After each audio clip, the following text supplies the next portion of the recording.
Oi, gente, faz algum tempo que a professora Michele não aparece por aqui, mas hoje ela veio falar para a gente um pouco sobre curva timpanométrica, reflexo acústico e fazer uma conexão disso com o PIAT neurodiagnóstico.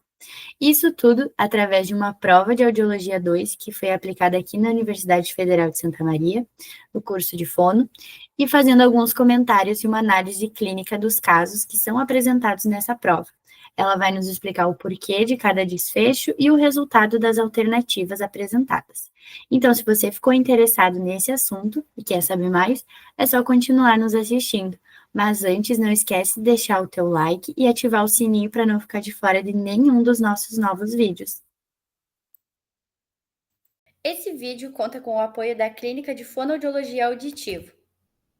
A Clínica de Fonoaudiologia Auditiva presta serviço com profissionais qualificados e todo o equipamento necessário para os serviços de audiometria tonal, audiometria vocal, logoaudiometria, imitanciometria, testes de função tubária, emissões otoacústicas transientes, avaliação do processamento auditivo central, acufenometria, testes otoneurológicos clínicos, audiometria ocupacional, perícia em audiologia, documentos ocupacionais, potencial evocado auditivo, neurodiagnóstico, pesquisa de limiar em frequência específica com estímulo tom burst e ou chirp, estado estável para pesquisa de limiar por frequência específica, eletrococleografia, média latência e longa latência. Oi, turma. Eu fiquei de fazer uma prova comentada, então estamos aqui para isso.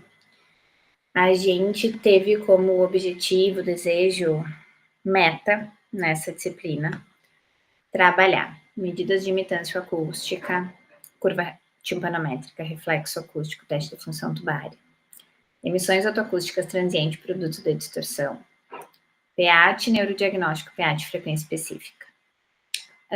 Onde foram os dois lugares que a gente menos conseguiu se dedicar, sem dúvida, PEAT, neurodiagnóstico e PEAT, frequência específica. Então, vou usar meia horinha aqui, 30 minutos nesse primeiro momento, para trazer algumas coisas que a gente precisa destacar, conversar. Então, vamos tentar entender o que aconteceu aqui. Ó. A gente tem um paciente, um Augusto, de 57 anos, ele é um trabalhador. Ele veio consultar, a queixa dele é que ele não entende o que as pessoas falam. Não entende. Ele tem um zumbido nota 10 de incômodo bilateral, ou seja, tem um transtorno aqui e um sintoma auditivo incomodando a vida dele. Ele está na fase final de uma quimioterapia. Até aqui a gente já tem um monte de informações. Não entende o que as pessoas falam. Como que eu tenho que organizar o meu cérebro? Talvez ele tenha uma alteração no reflexo acústico do tipo decrutamento. O decrutamento é quando demora, quando é devagar, quando o reflexo acústico desencadeia numa intensidade elevada. Essa é a primeira questão que eu organizo na minha cabecinha. Se ele tem zumbido, pode ser que ele não tenha algum reflexo acústico, porque o zumbido faz essa desorganização da condução neural, desse processo sináptico, ou não, ou ele pode ter. Mas o fato dele ter zumbido também me faz pensar que talvez eu precise ampliar a minha avaliação. Eu não vou fazer só audiometria tonal liminar. Eu vou fazer audiometria, mas eu também posso precisar das emissões otoacústicas. O que as emissões otoacústicas fazem? Elas analisam a sensibilidade coclear das células ciliadas externas. Então, elas veem uma função mecânica pré-sináptica, antes de entrar lá no 8º par craniano. Então, nessas primeiras duas linhas, eu já pensei numa possibilidade de decrutamento, talvez reflexo acústico ausente, e eu já pensei que talvez eu possa precisar de emissões otoacústicas. Ele está fazendo quimioterapia, mais uma questão que me faz pensar em emissão otoacústica, porque a quimioterapia, a quimioterapia é um agente agressor à cóclea, ela incomoda a cóclea, ela lesiona a cóclea. Então, posso precisar de quimioterapia. Assim eu organizo o meu primeiro pensamento. E daí ele veio então para o diagnóstico e ele ainda diz que os sons incomodam muito ele. Daí o que a gente tem?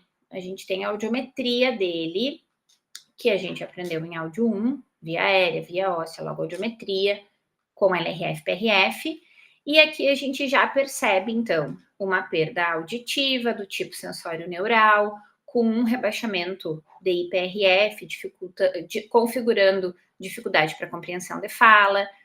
Até aqui, eu não pensei em teste de função tubária, porque ele não me disse que ele tem sensação de plenitude. Penso que, frente a esses achados, eu vou encontrar uma curva timpanométrica da família A, porque eu não tenho nenhum problema de orelha média, eu não tenho problema de mobilidade no sistema tímpano-auricular. E daí, o que foi posto aqui? 2 curvas timpanométricas do tipo A. Então, o que a gente tentou, o que eu tentei construir com vocês na disciplina foi esse raciocínio pensando em partes, pensando num caminho do sistema auditivo, do periférico ao central. Conduto, orelha média, orelha interna, via auditiva central. Então, a gente tentou construir esse caminho. E esse raciocínio clínico, essa construção desse raciocínio clínico. Então, temos 2 curvas timpanométricas do tipo A. E o que a gente tem aqui, ó? Limiares auditivos da orelha direita, reflexos acústicos da orelha direita e os diferenciais. Limiares auditivos da orelha esquerda, os reflexos da esquerda e os diferenciais. Isso não é uma coisa comum, mas esse paciente ele tem decrutamento, aqui, ó, no 105, e ele tem recrutamento, aqui no 45 e no 35. Então, o que é o recrutamento? Reúne, recruta, junta as células ciliadas externas, elas se recrutam. Então, células que estavam lesionadas, elas chamam as células vizinhas, as células adjacentes, e se recrutam para que quando venha aqui, ó, por exemplo, um som de 90 dBs, pi, esse som dispara reflexo acústico. E a diferença entre o reflexo acústico e o limiar auditivo, ela fica reduzida. O que isso pode fazer? Com que a pessoa tenha desconforto para o som, porque pequenas intensidades, pequenos acréscimos, já dispara reflexo, dispara atividade neural. Então, isso significa recrutamento. E isso casa com o que da queixa dele? Os sons me incomodam. Os sons geram desconforto, que estava escrito lá em cima. E ele também disse que ele não entende o que as pessoas falam. E isso está aqui aparecendo no decrutamento. Então, até aqui, eu já vejo casamentos com a história clínica que ele me traz. Tem uma curva do tipo A, que bate com a ATL, tem o recrutamento e decrutamento evidenciado no reflexo acústico, que se enquadram com essa queixa auditiva. E o que foi posto aqui, ó? Por que essa daqui, por que a B é a resposta certa? Eu pedi para vocês o laudo, daí houveram alguns feedbacks, alguns diálogos, e algumas meninas disseram, ai, prof, as questões, as respostas, as alternativas eram muito longas. Sim, mas tudo aqui tem um fundamento teórico e vocês poderiam e deveriam ir dando checks. Então, vamos lá. Qual que é o laudo? Curva timpanométrica do tipo A em ambas as orelhas, indicando mobilidade normal do sistema. Pronto. Estava lá em cima, estava feita a resposta. Reflexos acústicos contralaterais presentes bilateralmente. Estava lá em cima também. Paciente tem recrutamento e decrutamento sintomático. Sim, acabei de explicar. O recrutamento reúne, dispara reflexo com intensidade que não desencadearia, com uma intensidade menor. Então, eu tenho uma perda auditiva e mesmo assim desencadeia reflexo. E o decrutamento devagar, demorado. Eu tenho um limiar bom e o meu sistema central demora para responder para esse som de forte intensidade, que é do reflexo acústico. E daí aqui diz, ó, o recrutamento tem origem no mau funcionamento das células ciliadas externas. Sim, no amplificador coclear.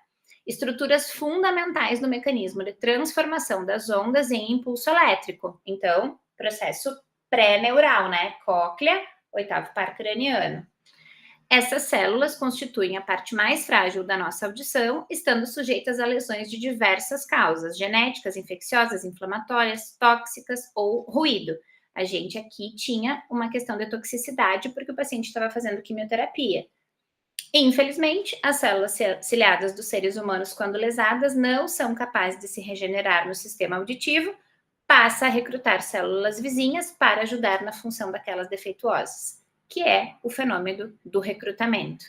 Então, aqui eu coloquei a explicação só do recrutamento, eu nem coloquei no decrutamento.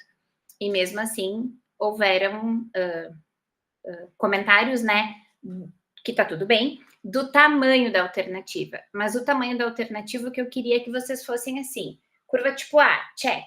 Exato, sistema normal. Recrutante, decrutante. E assim vocês iam por partes, vocês iam conseguir chegar na resposta certa. O que estava errado aqui na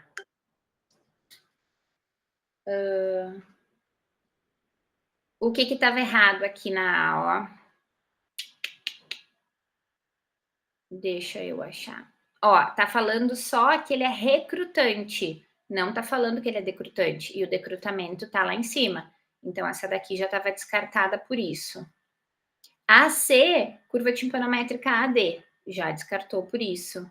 AD, curva timpanométrica estava ok, mas aqui estava falando que era só decrutante. Já descartou por isso. Acabou.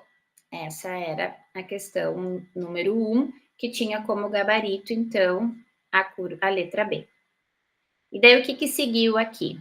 O paciente tem dificuldade para entender, porque ele é decrutante, aqui já era outra. E isso traz necessidade de um diagnóstico complementar.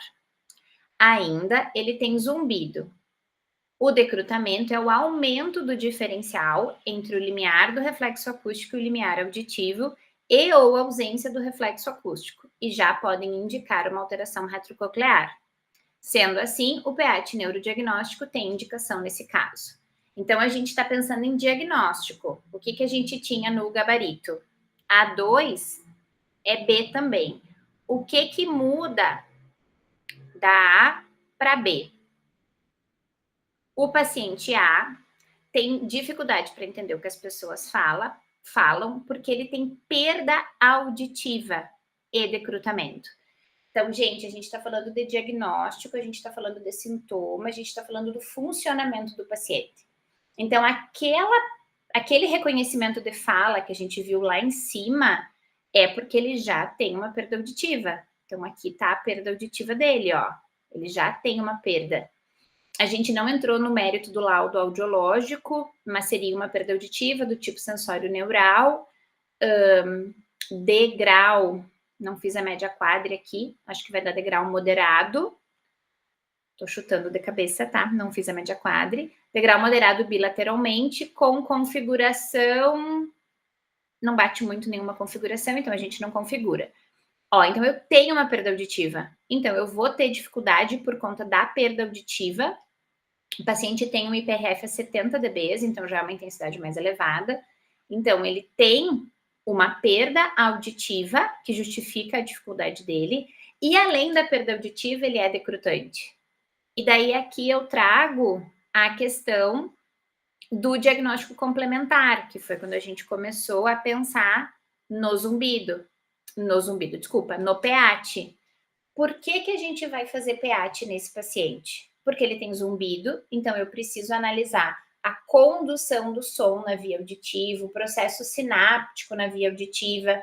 Eu consigo avaliar se o na porção distal do nervo auditivo, nos núcleos do complexo olivar superior e no leminisco lateral, eles estão ok. Ou se eu tenho alguma falha sináptica nesse processo, ou se eu tenho alguma falha de condução neural nesse processo. Então, o PEAT, ele é importante nesse caso, porque ele tem um IPRF rebaixado, mas de acordo com a perda auditiva. Mas quando o paciente traz uma queixa de dificuldade de compreensão de fala, e o PEAT pode ajudar no diagnóstico complementar, ele tem indicação. E quando que o PEAT pode ajudar? Quando o PEAT neurodiagnóstico, eu estou falando da parte qualitativa da via auditiva. Quando aqui, ó, nessa região, eu tenho resposta, na região de 2 a 4 mil hertz, eu tenho respostas até 50 dB. Se o limiar é pior que 50 dB, eu já não vou ter mais a onda 1 e a onda 3, eu vou ter só a onda 5. Por que eu não vou ter a onda 1 e a onda 3? Porque eu não vou ter limiar para gerar essas ondas, eu não vou ter condição periférica coclear para que essas ondas possam acontecer. Então, aquele raciocínio que eu preciso ter limiar para desencadear o reflexo, eu preciso ter limiar para desencadear, eliciar as ondas do PAT.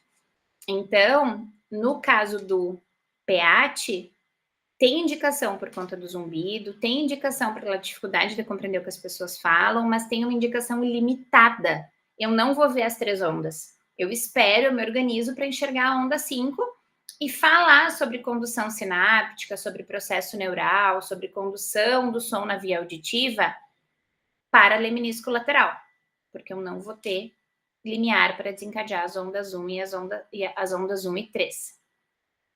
Então, voltando para cá, a gente estávamos na 2, falamos da 2 e fechamos a 2 como a alternativa certa, porque é isso aqui, ó. Ele tem a dificuldade pela perda e pelo decrutamento. O fato dele ser decrutante traz o diagnóstico, a necessidade do diagnóstico complementar. Ele ainda tem zumbido, e aqui explica o que é o decrutamento. Ok?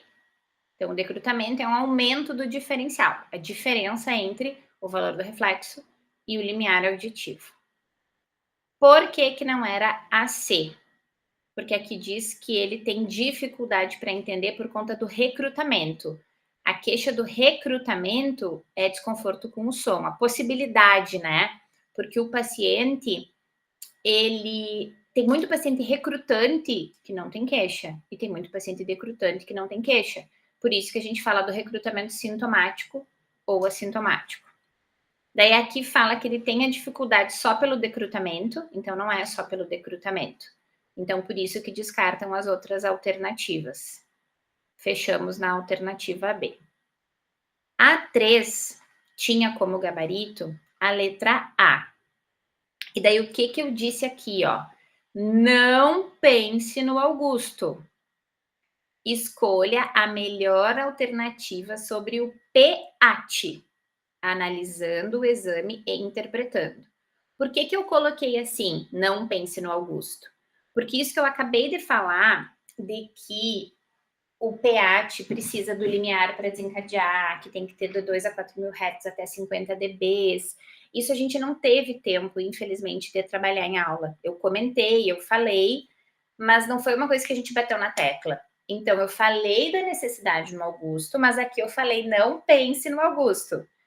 E daí a gente veio olhar o exame, que isso aqui a gente conseguiu fazer um pouco em aula. Então, o que a gente tem aqui?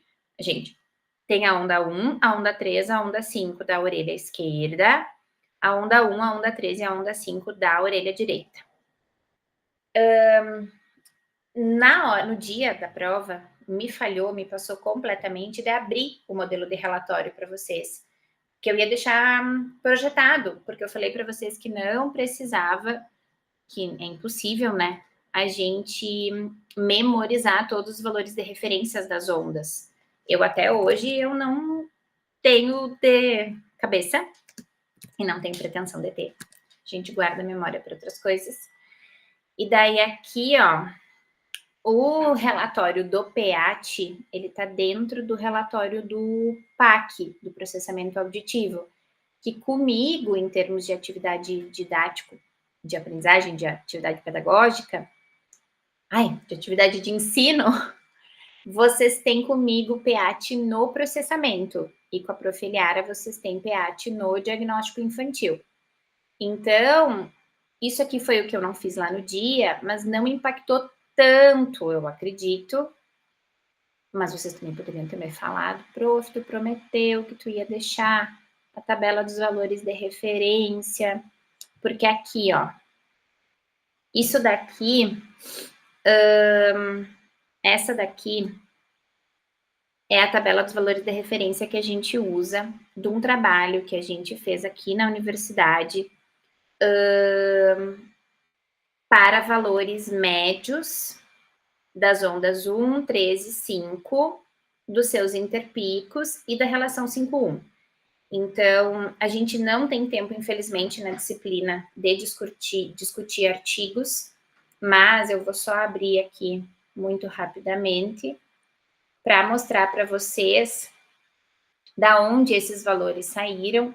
Então, esse aqui foi um estudo que a gente fez com uma população típica, comparando com pacientes que têm transtorno do zumbido. Esse trabalho começou com a tese de doutorado de uma aluna da Rúbia, e o resgate dos dados para publicação foi feito pelo Wellington, que hoje é mestrando. Então, aqui a gente olhou para o zumbido e fez diferentes exames. A gente fez audiometria de altas frequências, emissões otoacústicas, PEAT neurodiagnóstico, FFR, potencial de longa. Exames que FFR a gente nem aprende na graduação. Então, desse artigo, a gente extraiu esses valores para dizer que um exame está normal ou não em relação à média da onda 1, da onda 3, da onda 5. Só que o que eu pedi para vocês aqui? Pedi para vocês interpretarem e coloquei aqui os valores das ondas marcadinhas e aqui embaixo, ó, o SNR, o ruído residual, aqui embaixo aparecia de novo para gente, ó, latência da onda 1, latência da onda 3, latência da onda 5, e aqui, ó, a relação 5-1. Onde foi o problema nessa questão? Foi que aqui, ó, a relação 5-1 ficou 2,13 e 2,9. E aqui na tabela, ó, dos valores... Opa, errei. Aqui na tabela, quando o paciente tem zumbido, é no máximo 2, porque isso é indicativo de aumento do ganho central, que é uma coisa muito específica que a gente não conversou na disciplina, não deu tempo. E daí, na hora que eu fiz a questão, eu me passei. Eu não prestei atenção nisso. E daí, como é que ficou aqui, ó? Ficou o gabarito desta questão como a letra... É a 3? Peraí que eu me perdi, vou voltar. É a 3. Ficou o gabarito como a letra A. Vamos ver o que temos aqui na letra A. Presença das ondas 1, 3 e 5 com latências absolutas normais, bem como seus interpicos. Repetibilidade e morfologia adequada. Ruído residual dentro da faixa sugerida, fora da faixa sugerida. Então, vamos um por um, que eu estou falando aqui e não estou explicando. Primeiro ponto, protocolo neurológico, está aqui, ó. Presença das ondas 1, 3 e 5 com latências absolutas normais, bem como seus interpicos. Mesmo que a gente não tivesse a tabela, mesmo que a gente não saiba decor, a onda 1 tem que estar em 1, a onda 3 tem que estar em 3, a onda 5 tem que estar em 5. Então, tá tudo normal. O segundo item, repetibilidade e morfologia adequada, é porque tá bonitinho, ó, uma dentro da outra, uma dentro da outra, uma dentro da outra. Então, tá tudo bem aqui. Análise de controle de qualidade que a gente tem que fazer, SNR e ruído residual, que são estes valores aqui, ó. O SNR a gente aprendeu que tem que ser maior do que 1, então tá ótimo. Significa que o sinal elétrico é a atividade sináptica dentro do traçado, tá show. Então, eu tenho um exame com qualidade de sinal elétrico. E o ruído residual, que tem que ser menor que 0,11, ele tá fora da faixa sugerida. Só que a gente conversou que o ruído residual é difícil a gente conseguir ele em 0,11 ou menos, porque a nossa sala não tem o tratamento acústico que ela precisaria ter. Então, a gente sempre faz uma análise do todo. Eu tenho um exame bonito, com repetibilidade, com morfologia boa, com latência ok, eu não vou sofrer porque o ruído residual ficou fora da faixa sugerida. Então, tá tudo bem. Amplitude da onda 1 em relação a 5, normal. E aqui que foi o problema. Ela tá normal, porém, ela é Cadê? Desculpa, peraí que eu tô fazendo coisa errada. É aqui que eu tenho que deixar. Ó, ela tá aqui, ó, 2,36, 2,69. Ela tá normal, porque ela é no mínimo 1,38, a média é 1,77. Esse máximo 2 aqui no zumbido seria essa função do ganho central, que a gente não entrou no mérito. Por isso que seria normal. Porque para uma pessoa com queixa de processamento auditivo ou com queixa de zumbido, essa análise ainda precisa de mais estudos, precisa de mais evidência científica. Só que como pensando aqui na questão, pensando na questão, eu falei, não pense no Augusto, não era para pensar no Augusto. O Augusto tem dificuldade de compreensão de fala, o Augusto tem zumbido. Essa análise da relação 5-1, ela é muito citada na literatura de 2017 para cá. O PEAT nasceu em 1900 e bolinha, é um dos exames mais fidelizados que a gente tem no diagnóstico diferencial. Tanto que, em termos de literatura, nos últimos anos a gente ganhou duas possibilidades. Ai, bem na hora eu fui pegar os livros, minha câmera. A gente tem.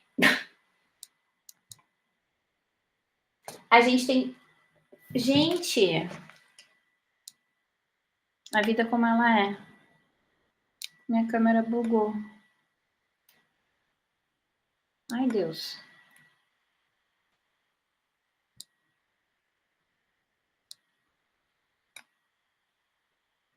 Ó, a gente tem 2 livros só de eletrofisiologia da audição, que são conquistas dos últimos anos.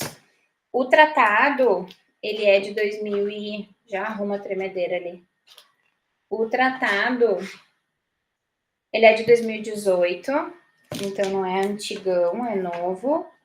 E o manual para clínicos é de 2022. Para a câmera. E dentro desses livros, o PEAT, ele é o mais fidelizado, ele é o mais consolidado na literatura, em termos de aplicabilidade clínica, de interpretação.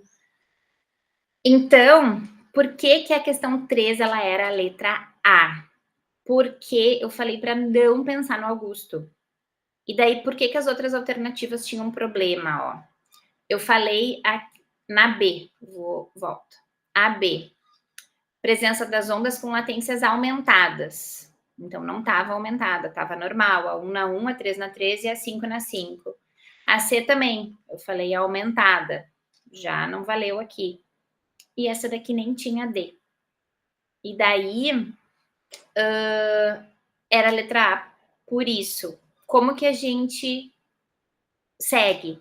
Diferença interaural da onda 5 normal, é aqui, ó. A gente falou que a diferença interaural, ela pode ser no máximo 0,3, porque o som que sobe por aqui e o som que sobe por aqui, eles têm que ter um compasso. Não dá para num lado e o outro ser bem devagarinho, porque senão isso vai dar diferença perceptual cortical. O fechamento aqui, o desfecho auditivo aqui em cima, ele vai ser desorganizado. Então, 0,3 é o limite de diferença aqui, ó, entre as ondas 5, tá?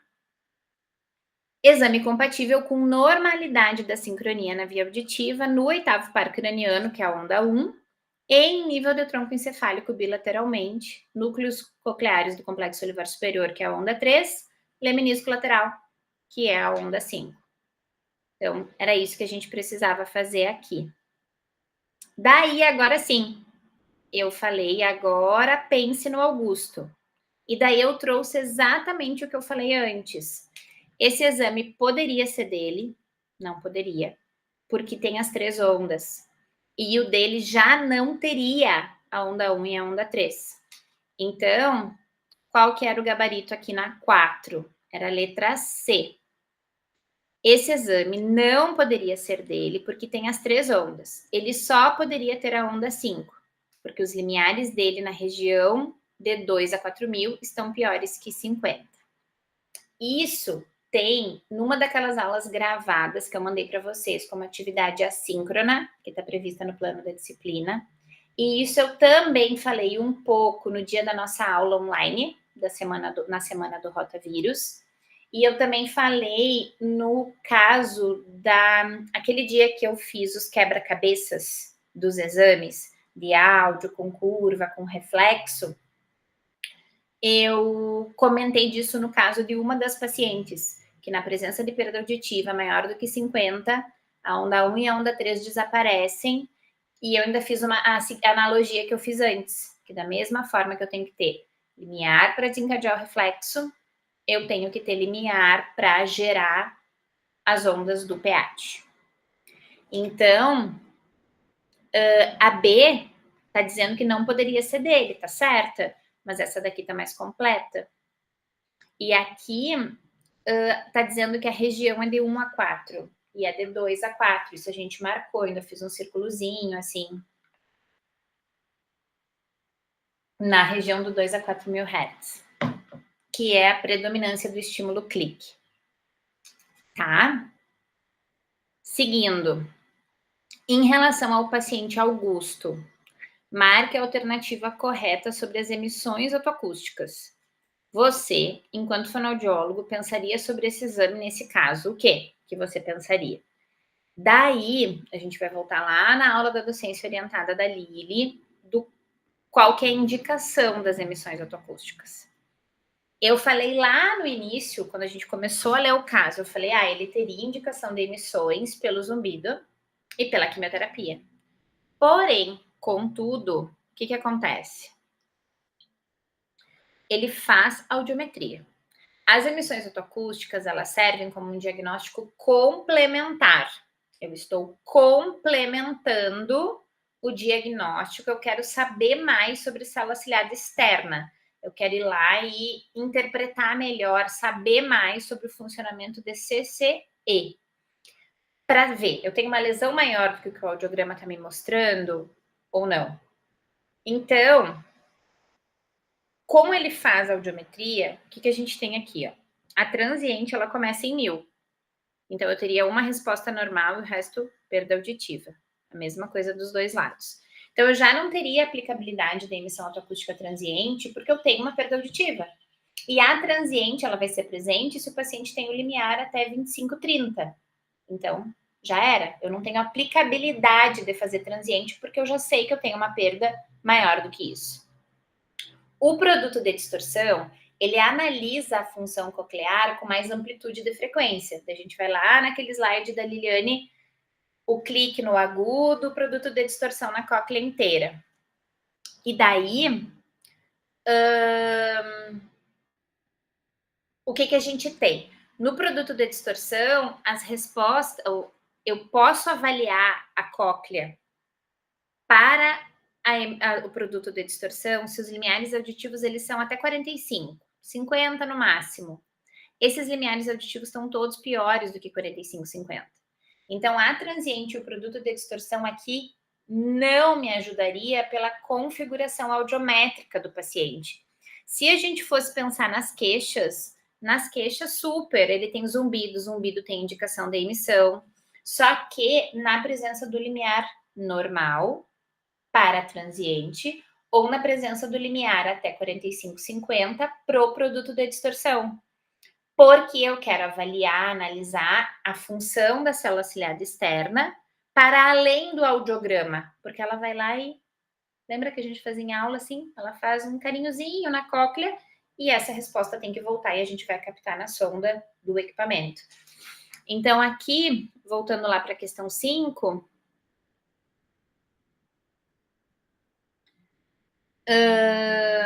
aqui, ó. Daí tinha duas 5, né? Tinha a 5A e a 5B. A primeira 5, isso foi erro meu na hora de fazer as numerações. Em relação ao paciente Augusto, a gente está falando dele, marque a alternativa correta sobre as emissões. Tem indicação pela idade e pela ocupação. Sim, se não fosse a perda auditiva. Tem indicação pela configuração audiométrica? Não. A gente acabou de falar que a configuração audiométrica dele não fecha. O gabarito aqui era AD. Então, o que tem na C de errado? Tem indicação pela queixa de não entender. Não, a gente não faz emissão na queixa de não entender. De não entender, a gente tem indicação de PEAT, para ver qualidade da via auditiva no neurodiagnóstico. Onda 1, 3 e 5. Tem indicação de emissões. Com a configuração audiométrica dele, não teria. Então, ele tem indicação. Porém, com a configuração audiométrica dele, não teria nem transiente e nem produto. Ele teria indicação, mas ele não teria. Eu acho que essa questão não ficou boa, pensando aqui agora. Porque assim, ó, ele teria indicação pela história clínica, mas ele não valeria a pena fazer, não teria por que fazer pela configuração audiométrica dele. Ele não teria resposta nem de transiente, nem de produto, porque a audiometria, o limiar tonal, não permitiria isso. Daí aqui, ó, também não seria essa. A quimioterapia, ela traz a indicação das emissões? Sim. Só que sempre eu vou fazer as emissões no diagnóstico diferencial, a gente sempre vai fazer um paralelo, a gente sempre vai fazer um olhar para o audiograma. Eu não posso pensar nas emissões sem pensar no audiograma, que é completamente diferente do olhar que a gente desenvolve nas emissões quando a gente está falando do bebê, da criança pequena, da emissão na TAM, que daí é a segunda parte da nossa prova, que a gente não vai continuar agora, que é quando a gente pensa no... Aqui. Não. Volta. Quando a gente chega no bebê. Aqui. Quando a gente pensa no bebê. Então, as emissões otoacústicas, pensando no diagnóstico diferencial, eu vou ter o audiograma. E as emissões otoacústicas pensando no bebê, na criança pequena, que não faz audiometria, eu não vou ter o audiograma. O que a gente tentou construir na disciplina foi curva timpanométrica na criança, no bebê, na criança, no adulto e no idoso. Reflexo acústico nessas populações. Emissões nessas populações. Mas é claro que nos faltou tempo de construir isso com máxima qualidade. Então, eu falei que eu ia falar meia hora, já está encerrando o meu tempo. Eu vou parar nessa segunda 5 aqui, ó, que tinha várias corretas. Tinha correta a A, a B, a D e a E. Então, eu vou explicar e paro de falar. As emissões, então, ó, pensando no protocolo para utilização das emissões, daí tá aqui, ó, não pense no Augusto. Que isso foi uma coisa que também houve algum feedback do pense no Augusto, não pense no Augusto. Gente, isso é raciocínio clínico, a gente tem que ter flexibilidade cognitiva para, estou pensando no procedimento e esse procedimento vale para o meu paciente, não vale para o meu paciente. As nossas avaliações, elas sempre vão misturar um conteúdo teórico com uma atividade, com a prática, com a vida real, com a prática clínica. Então, a gente precisa, né, vou e volto, e tá tudo bem, porque a vida é assim, quando a gente estiver atendendo um paciente, a gente vai pensar na aplicabilidade do exame, na teoria dele, no achado do paciente, ou já vou atender o próximo paciente, então a gente tem que ir treinando para isso. Então, eu falei para não pensar no Augusto, e eu falei, como que você constrói seu raciocínio clínico? Pode marcar mais de uma alternativa, estava escrito aqui, e muitos me disseram, prof, eu marquei só uma, mas estava escrito, pode marcar mais de uma alternativa. Então, o que nós temos aqui? A emissão transiente é utilizada na TAM. Sim, foi exatamente assim que a Lili começou a aula dela para o bebê que não tem IRDA. É a principal indicação desse exame, onde a gente mais faz transiente é na TAM. As emissões transientes podem ser utilizadas para diagnóstico diferencial em paciente com zumbido, que faz químio, que tem exposição a ruído, por exemplo. E o produto de distorção complementa a transiente, investigando a função da CCE. Isso aqui foi uma coisa que falamos muitas vezes e tá lá na docência orientada da Lili. Os slides da Liliane são muito parecidos com os que vocês têm lá na pasta de slides dos meus, das aulas do ano anterior.